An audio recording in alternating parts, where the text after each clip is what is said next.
Well, I sense the fear and the unhappiness. I sense it. But it's a norm now. It's widespread. It's kind of like a way of living on earth. So, in this fear and ignorance, darkness. So, what is interesting is that from this you seek some kind of happiness in otherness, instead of going beneath the duality level of self and otherness to where there's peace, and thus exploring the fact of your true nature as peace or spiritual being. See? To say one is a spiritual being without knowing it as fact makes no sense. Spiritual means you are, in this sense, spiritual means you are free of the material. Spiritual means already happy, already free. So, already here in peace, already abiding as peace, and thus as love. Yeah. And that's what the Master brings to those who can respond to it. A sense of unqualified, impersonal love. And impersonal is a hard pill. It's like compassionate, but it's detached. It's like saying, it's love, it's out there. It's already clear, it's free already. It's not personal. It's huge, it's total. It can be warm, but it can be cold. The love is there. So, oh, this is about love, but it's not personal. It's heart love. It's powerful, like fire.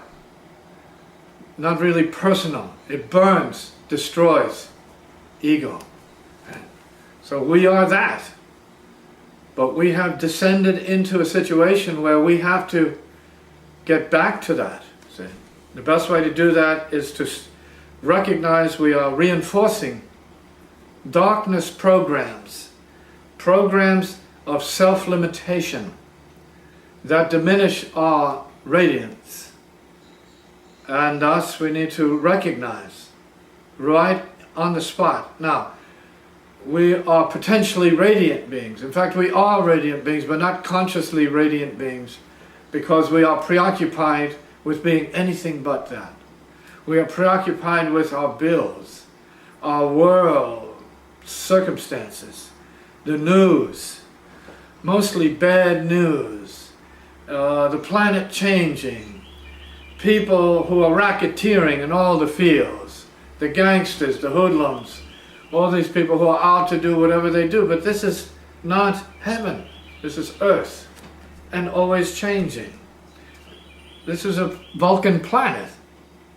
What do you expect from a Vulcan planet, if not destructive gases and destructive powers?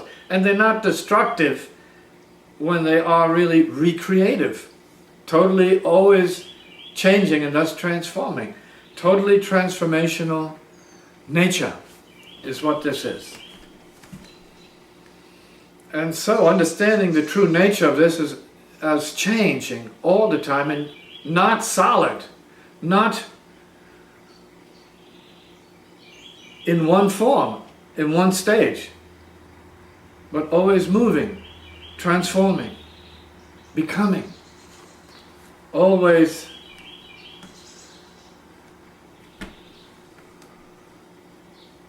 appearing to disappear. Yeah. Everything appearing to disappear. Our forms are appeared in order to disappear. Here for a moment, and then changing, transforming. Death as disappearance into light.